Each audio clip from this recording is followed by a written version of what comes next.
रुपया कमाए पिया गइला तू सर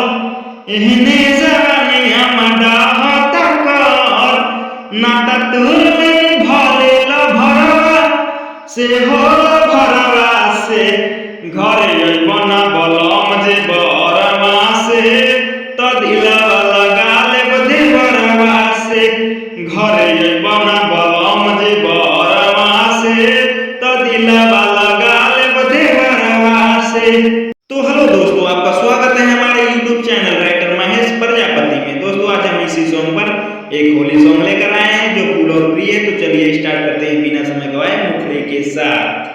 छोड़ी जवानी पिया गइला तू सर होली के हमारा पचढ़ल बलर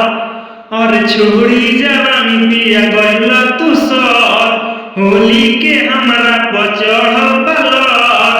तो अरेला हम नहीं हरवा से हो नहीं हरवा से जदि देहना रंगाई कलरवा से तरंग डलवा ले देवरवा से जदि देहना रंगाई कलरवा से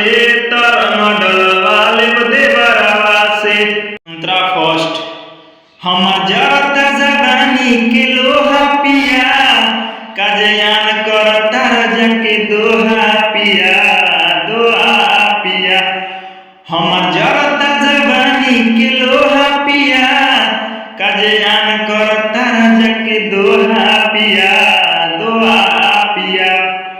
लागत सुखे बीती होली पिया रंगमा से के रामी चोली पिया चोली पिया और लागत सुखे बीती होली पिया रंगवा से के रामी चोली पिया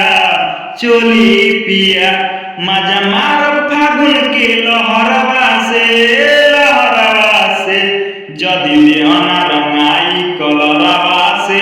तरंग डलवा ले देवरवा से जदि देहना रंगाई कलरवा से तरंग डलवा ले देवरवा से। अंतरा सेकेंड जदि तोहर न मिली साथ बलम महेश राज के धले बो हाथ बलम जदि तोहर न मिली साथ बलम महेश राज के धले बो हाथ बलम बुझ गई हम बात पहड़वा से